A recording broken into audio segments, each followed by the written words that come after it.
Ары қарай жүріп еді, алдынан бір кісі жолықты. Оның қолында 2 кесе бар екен. Бір кеседе сүт, екіншіге шарап құйылыпты. Пайғамбар сүтті алып ішті. Шарапқа назар да салмады. Мүбарактың әрбір іс-қимылын бақылап келе жатқан Жебірейіл: «Дұрыс таңдау жасадың, Мұхаммед. Сүт жәннаттың шарбаты. Сүт ішіп, оны қастерлеу, бұдан бұлай үмбеттеріңе сүндет болсын. Сүттің дәмі жұмақтың кәусәрімен тең болады», деді. Бір кезде пайғамбар отын жинап жүрген қарт адамды кездестірді. Ол зор мехнат тартып, арқасына отын артады. Жиған шөпшегін көтер алмай зорғат. Сонда да бұл жиғаным әлі аз деп, отынға көз тоймай қу бұтақты тере береді. Жаңа бұтақты көрген сайын арқасындағы отынын ұмытады. Соның кесірінен жүгі ауырлап, жалп етіп құлайды. Пайғамбардың оған жанашып, жүгіріп барып көмектесті. Мүбарактың жанашырлығына риза кейіппен қарап тұрған Жебірейіл: «Ей Мұхаммед, бұл сенің дүние қоңыз үмбетің ғой. Ол бейшара тірісінде дүние мүлікке тоймаған. Қала берді, жиған дүниесінің ішінде ғарып міскіннің көз жасы бар. Жүгін ауырлатып тұрған нақақ көз жасы. Жиғандарын бауырмен бөліспеді. Өз рақатына да қимады. Өлгенше мал көбейтіп, ешкімге зекет бермеді. Енді мәңгі бақи осылай отын жинап қор болады. Онысы өзіне опа бермейді. Отыншы соның мысалы», деді өкінішпен. Пайғамбар сонда да жанашып, оған мейлінше болысты. Бірақ отыншы сонда да тойымсыздығын тия алмады. Отын жинап, тәлтіректеп кете берді. Тіпті пайғамбармен десі болмады.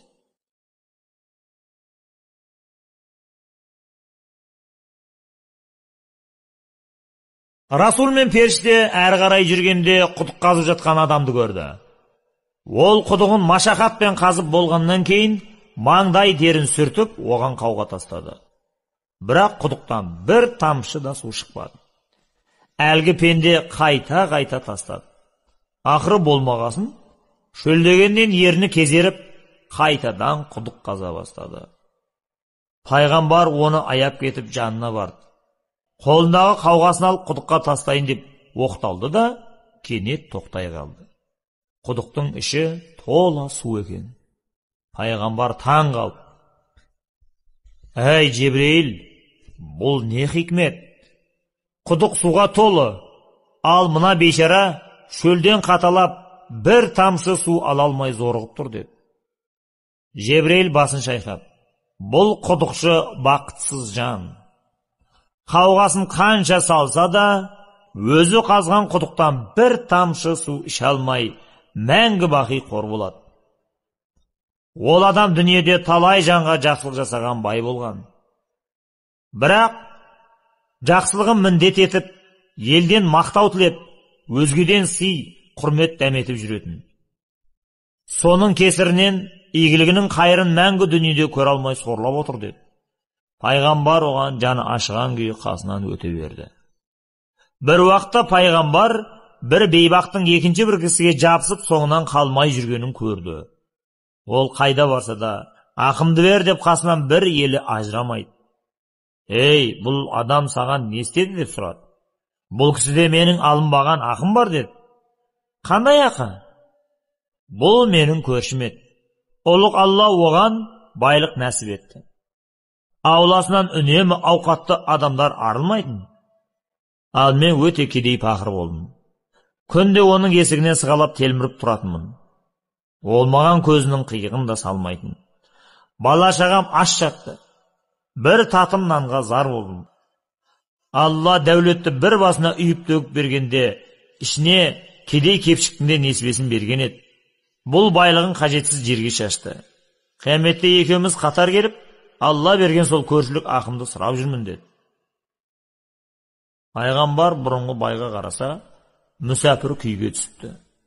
Көршісіне қарауға беті шыдамай, жүзі қарайып кетіпті. Пайғамбардың алдында жер шұқыды. «Алла елшісі, көрші ақсы, тәңір ақсы, көршісіне қарайласпаған, хәлін сұрамаған адам менің үмбетімнен емес», деді де жүріп кетті.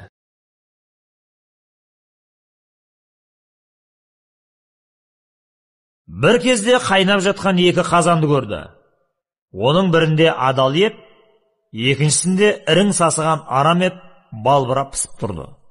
Қазанды қалқалаған аш жұрт сасыған етке ұмтылып, таласып тармасумен болды. Пайғамбар бұған таң қалды. Адал ас тұрғанда мыналар неге арамға ауыз салды деп сұрады. Жебірейіл: олар тірісінде өздерін арамнан тыймаған нас кісілер еді.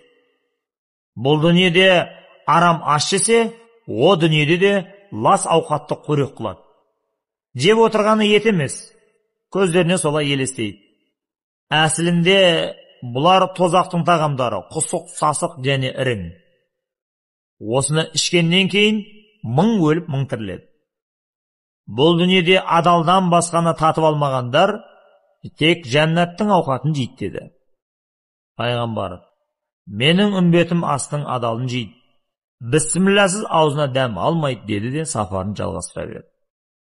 Бір уақытта жібек қаптар арқалаған бір топ періштені көрді.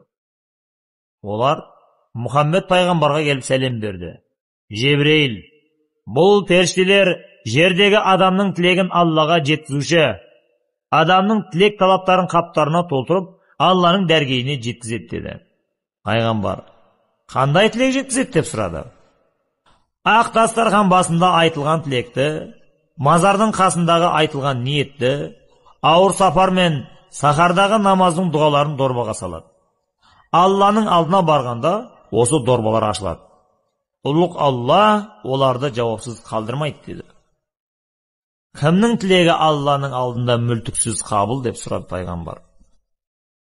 Адал ас жеген ақсақалдың, көп бала тапқан кейуананың, ниеті түзу жігіттің, ерін күткен адал жардың тілегі лезде қабыл болады деді де, я Алланың сүйікті досы, Тәңірден уахи келді. Миғраж түні үмбетің үшін ерекше түн болсын. Бұл күні үмбетің қандай тілек тілейді, соны Құдай кері қайтармайды. Мына періштенің бәрі жерге түсіп, дорбаларын тілекке толтырады деді. Осыдан бастап, мұсылман үмбетінде Миғраж түні ерекше мәнге ие болыпты. Бұл хабарды естігенде пайғамбардың жүрегін қуаныш кернеп, екінші қат көктің босағасын аттады.